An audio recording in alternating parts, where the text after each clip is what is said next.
Señores, y de regreso estamos con el consumidor. Mi queridísimo amigo, el doctor José Silier Ruiz, mi neurólogo de cabecera. ¿Cómo está usted, doctor? No, un placer. Qué placer que esté con nosotros. Yo estaba triste. No, doctor, usted sabe que no me haga hablar, que usted sabe que me dejó en el aire el otro día.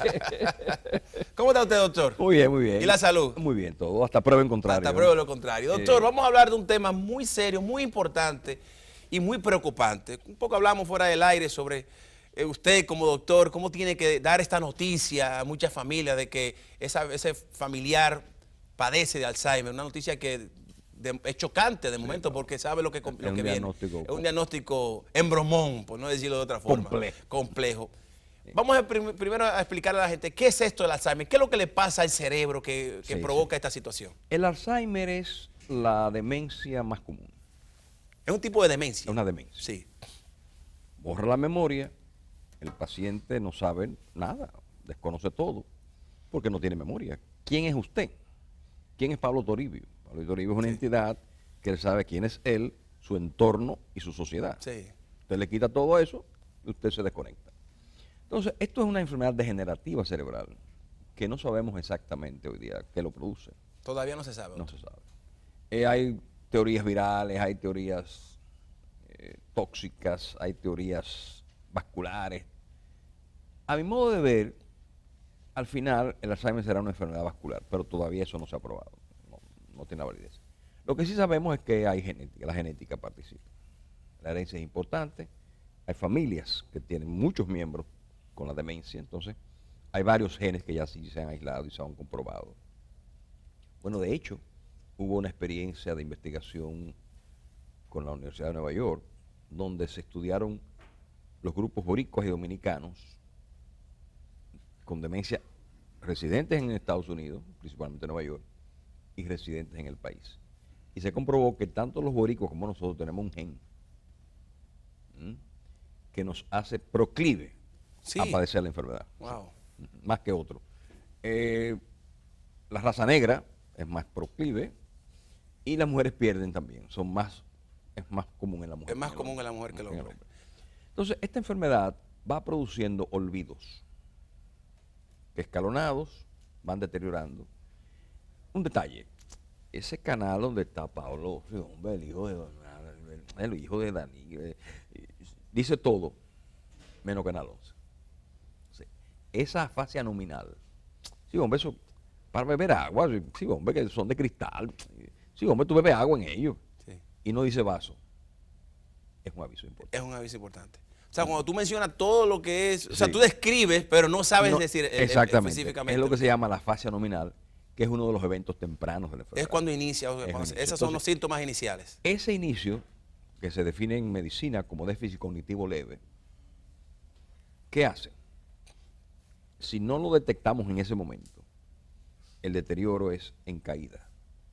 Si lo detectamos en ese momento, medicamos, primero hacemos el diagnóstico, segundo medicamos, y la caída es en escalón. No hay una curación, pero sí tenemos alternativas. Quiero dar una noticia buena. Vamos a ver. Y es que la UNFU inaugura la semana próxima, jueves próximo, un banco de cerebros. ¿Qué significa un banco de cerebros? Un banco de cerebros. Ese banco de cerebros significa que yo, José Silier Ruiz, médico, autorizo a la universidad, a ese banco de cerebro, a que tome mi cerebro al yo morir, se va a la funeraria, hace el trepa, el cadáver no se deforma, porque hay un aspecto que yo no dono mis órganos porque no quiero que me deformen o que la familia se niega. Ahí no hay deformación, simplemente lo que hace el neurocirujano, una sierra, se levanta la tapa ósea, se saca el cerebro y se guarda. ¿Para qué? Ese banco de cerebro, los avances que se han hecho en la enfermedad, tanto desde el punto de vista médico como farmacológico, han sido en base a esos bancos de cerebros. ¿Qué significa? Ese cerebro se guarda y sirve para próximos estudios. Entonces, yo pertenezco, me hicieron la distinción de pertenecer al comité de ética de ese banco de cerebro, y lo vamos a inaugurar la semana próxima. Eso es un tema para el estudio, ¿no? Es para estudio, para para estudio, investigación, para es para investigación. investigación, es para investigación. Para investigación. Usted lo dona, hay un equipo especializado, va y lo buscan en la funeraria, sin dañar, no se altera en nada.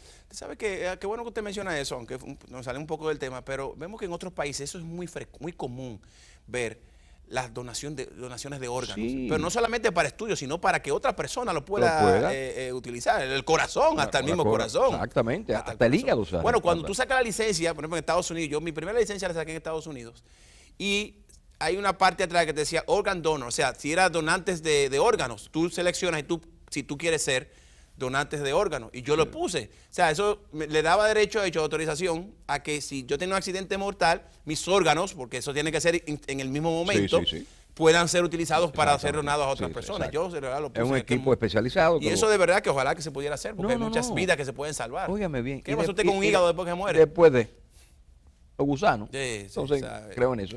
Entonces, volviendo al tema, doctor. Esa enfermedad, que muy a mi pesar, debo reconocer que ha bajado en edad de aparición. Sí. Antes, 80 años. Después, 70 años. Yo tengo pacientes cincuentones cortos. Con Alzheimer. Con la enfermedad de Alzheimer. ¿Y qué ha pasado, doctor? De eso tampoco se ha estudiado, el por qué ha bajado la... No, se plantea los tóxicos, la polución, la vida desorganizada. Los factores de riesgo vascular participan de la enfermedad. ¿Cuáles son esos factores de riesgo? Hay 3 grandes factores que uno no puede cambiar. Sí. La herencia no se puede cambiar. Así es. Tú eres hijo de tu mamá y de tu papá. Así es. Hay 1% que se parece al vecino, pero son los menos. La etnia. O sea, usted es blanco, rubio o negro o lo que usted sea. Usted no puede negar eso. Sí. Y el sexo. O sea, usted, aunque hay gente que están entremezclados. Sí, ya uno no sabe. Usted no sabe lo que son. Sí. Pero es más común en la mujer. Entonces, los factores de riesgo que sí podemos modificar: hipertensión arterial. Hay gente que anda por ahí, está viendo esta televisión ahora y nunca se ha tomado la presión. A mí no me duele la cabeza, a mí no me da mareo. Óigame bien, la hipertensión es silente. Un día usted debuta con un derrame cerebral. ¡Pata! Se le guañangó porque usted era hipertenso. Y esos accidentes, doctor, disculpe que lo interrumpa, pudieran degenerar en un Alzheimer, que no necesariamente esté relacionado con genética, es por esa situación. Va el otro aspecto. Claro. Qué bueno que tú lo señalas, Pablo. Hay lo que se llama, la segunda causa de demencia, es la llamada demencia vascular. Sí. ¿Qué la produce? Los producen pequeños infartos cerebrales, donde esos factores de riesgo, hipertensión, diabetes, grasas en sangre, hay gente que no tiene sangre en las venas, lo que tiene es un aceite carro quemado, eso, una cosa penosa. Sí. El cigarrillo, enemigo mortal, el exceso de alcohol, la falta de ejercicio, el estrés. El estrés. Ese malvado estrés mata. Entonces, eso va produciendo pequeños infartos en el cerebro y un día el individuo amanece demenciado. Pero si él estaba bien, a él le dio un mareíto solamente la semana pasada, él se le fue un poquito la fuerza de un brazo, de una pierna. ¿Qué pasó ahí? Que ese paciente estaba haciendo infartos cerebrales. Entonces, primero Alzheimer en un 60% y el otro 20-25% es la demencia vascular. Entonces, esos factores de riesgo son importantes porque el que no lleva una vida sana en términos, no está hablando de sanidad de iglesia, ¿no? Está hablando de sanidad de vida moderada, en todo término, tiene más chance. Ese que usa droga, que amanece, que usa todo este tipo de estimulantes, etcétera, que se quiere un superhombre, tiene más chance de padecer vascular, la enfermedad, la demencia vascular, que uno que no. La otra cosa, la soledad.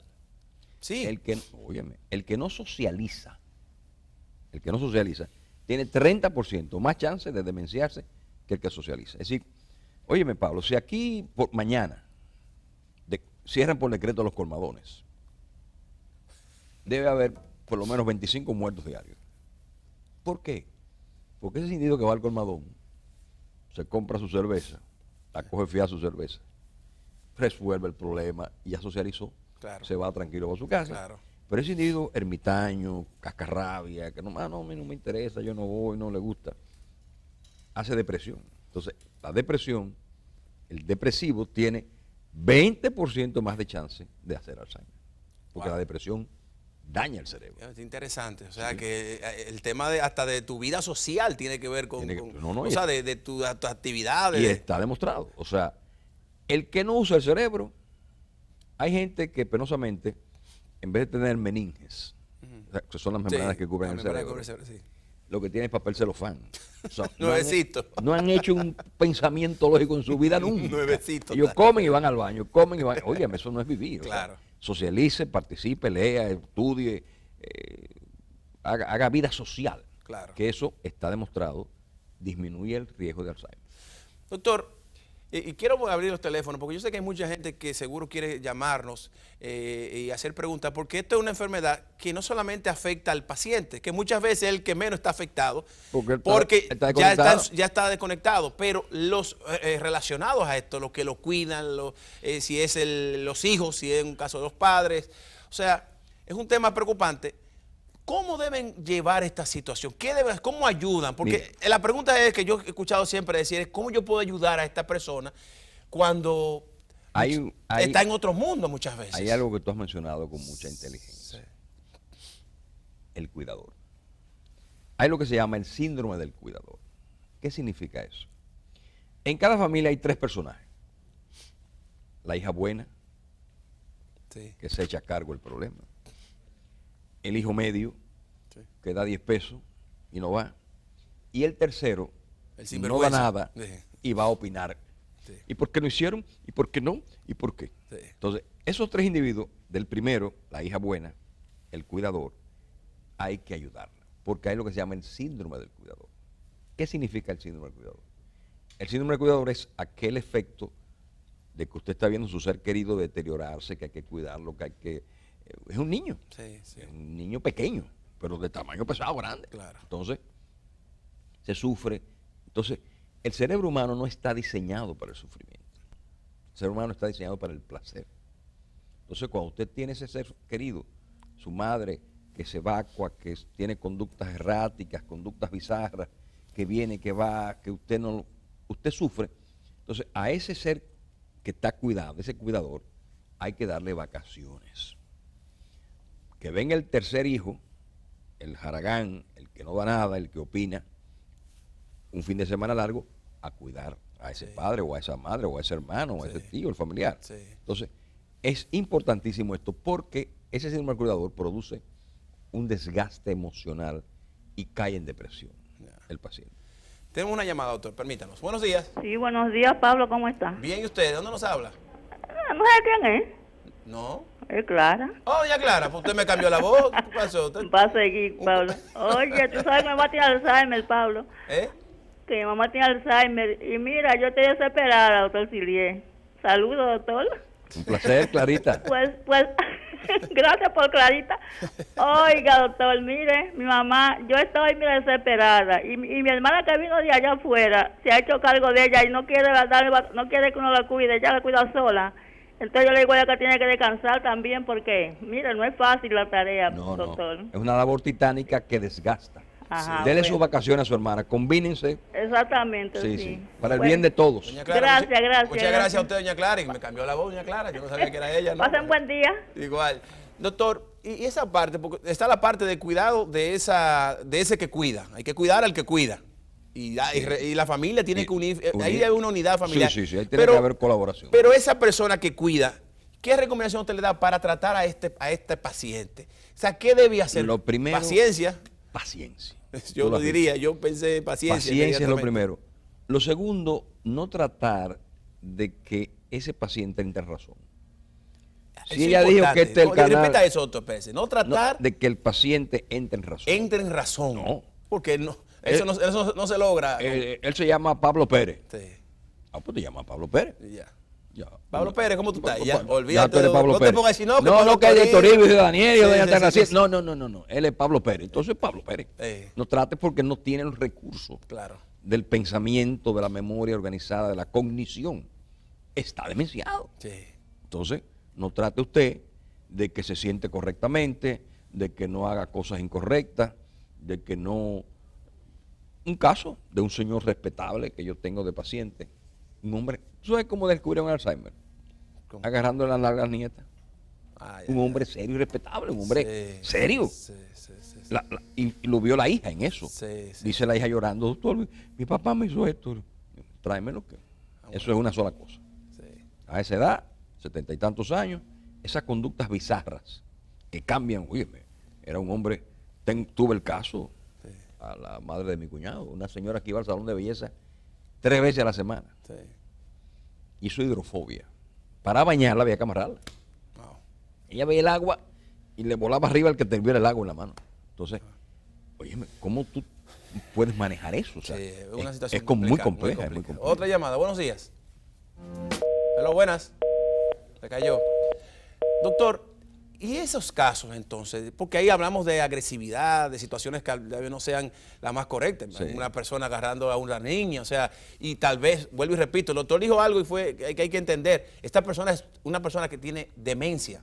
O sea, Sí. porque es el término, No, está es una demenciado. demencia, o sea, es un tema y no es algo que él quisiera hacer, o que si hubiera Jamás. estado en sus cabales, No lo hace. no lo hace. Entonces hay que entender también que es una persona con una enfermedad neurológica. Entonces, doctor, hay tratamientos, hay calmantes, sedantes, Sí, ¿cómo sí. cómo lleva esta Tenemos situación? varias alternativas Sí. terapéuticas. Sí, Lo primero es que hay medicamentos, hay opciones para la enfermedad. sí. Opciones que no curan, porque no O sea, para óigame curar. esto no tiene cura, es bueno No, que no, lo digamos esto, claro. no tiene cura. Esto es para evitar que en vez de sea una caída en picada, sea una caída escalonada. Escalonada.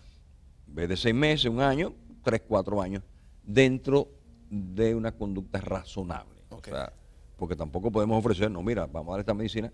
Cuando tú tienes un golpe, te pone el calmante, te toma el antiinflamatorio y se cura. Sí. No, no. Esto es para mejorar calidad de vida. Es para disminuir la velocidad de la enfermedad. Eso es. Sería el término. Ponla en primera. Sí, es para disminuir Sí. la velocidad, pero no quiere decir que no la vamos vayas a curar. tener. No, no. Pero Sí. claro, el que no recibe la medicación tiene mucho chance del deterioro rápido. Rápido. Mientras El que que recibe la medicación, sí. claro. O sea, lo que se pudiera suceder en un año, sucedería en 3 años. En 3 vamos a años, suponer. más o menos. Sería. Va el otro agravante, Sí. que el paciente se beneficia de la terapéutica a temprano diagnóstico. Ok. Hay mientras más gente que temprano, sí. llegan ya en una etapa 3 de la enfermedad y dele cariño. Sí. No gaste dinero en medicina porque no son medicinas baratas. Sí. Entonces, eso es importante que se sepa. Doctor, Diagnóstico temprano. déjeme tomar esta llamada porque Sí. le tengo otra pregunta con respecto a esto. Pero vamos a tomar la llamada. Buenos días. Buen día, Sí, ¿de dónde nos habla, hermano? de aquí del 12 de la Sánchez. Bienvenido, adelante. Para saludar al doctor y a usted también. Amén, gracias. Gracias. Para felicitar al doctor, que mi madre es paciente de él. Ajá. Ok. A veces ella él se acuerda de Laude Mejía. Ah, sí, sí, Laura cómo no. Mejía, Laura Sí. Mejía. No, el doctor no tiene Alzheimer. Se Todavía, recuerda de sus todavía, pacientes, gracias todavía. a Dios. Gracias, hermano, por su llamada. ¿Tiene alguna pregunta? ¿Aló? Sí, al doctor. Sí, adelante. Doctor, mi madre está muy mejor y con la pastilla que usted le recetó, muy excelente. Y se ha sido mejor con la Sedocil que usted le recetó. Ah, qué bueno, qué bueno. ¿Ese se puede dar en la mañana y en la noche? Sí, perfectamente, es una medicación muy segura y muy buena. Ok, Muchísimas- gracias, doctor. Gracias por su Gracias, llamada. muy Gracias amable. le damos una visita al consultorio. No, ya. Mándeme 2,000 pesos. Grande, 2,000 pesos. Doctor, esa parte de la medicación, bueno, usted hablaba de medicarse, de la Medicación temprana. detección temprana, la detección temprana. ¿Qué estudios se hacen? ¿Se pueden hacer unos estudios previos que Sí, pudieran decirte, aunque no lo tengas hoy, que pudiera tenerlo en el futuro? Mira, yo acabo de asistir a la Academia Americana de Neurología, Sí. a su congreso. Hay un PET scan que te detecta la enfermedad de Alzheimer de 10 a 12 años antes de que haya síntomas. De 10 a 12 años. Entonces, ese PET scan todavía está en parte de investigación. Me pregunto yo, ¿qué ganamos con decirle a un paciente, mire, en 10 años usted va a tener Alzheimer? ¿Qué va a hacer él? Bueno, Realmente. lo ponemos a estudiar, lo ponemos a correr, lo ponemos a hacer ejercicio, lo ponemos en dieta mediterránea, lo ponemos en felicidad. gluten, qué sé yo cuánto. Sí, pero no tenemos esa medicación mágica para evitar la enfermedad. No existe.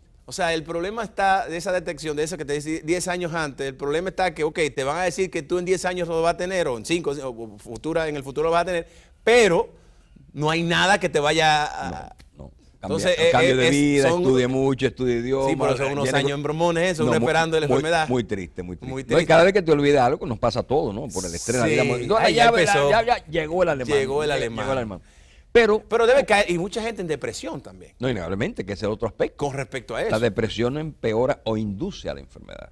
Pero me refiero cuando te dicen a ti que en 10 años, en 5 Sí. años tú vas a tener la enfermedad, ya ahí a partir de ahí ya empieza un proceso No, yo no voy a hacer ese estudio. de angustia. Yo lo siento mucho. Si Pero- usted me tenía a mí como de su cliente, no, ese no va. ¿De qué disponemos Que en la me llegue actualidad? cuando se me olvidó.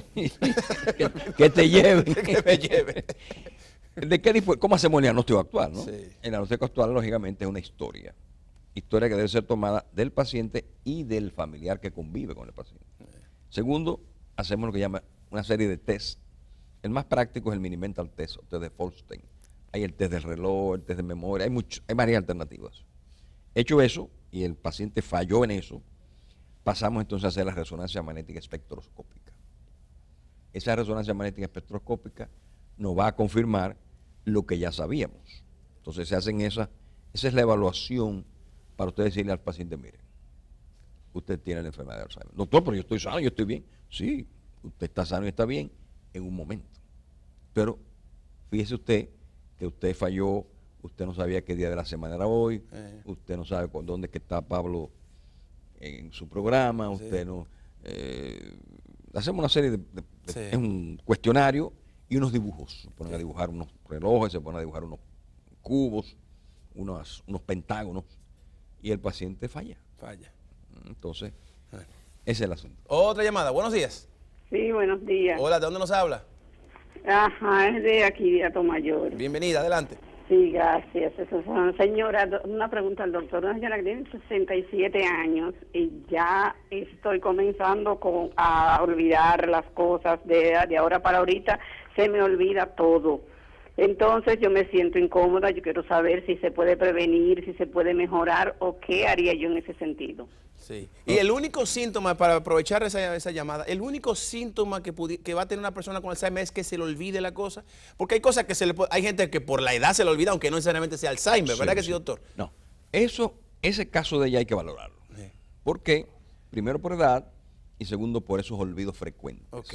Si a ti se te olvida un día la llave, no le pusiste anoche, llegaste tarde, eso no es Alzheimer, porque todo nos pasa. Sí. Pero si eso se hace repetido, otro aspecto es el cambio de conducta.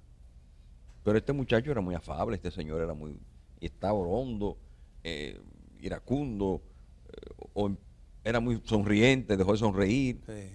Entonces, el estado depresivo de la tercera edad y Sí. el inicio de la enfermedad es el traje de baño de una brasileña.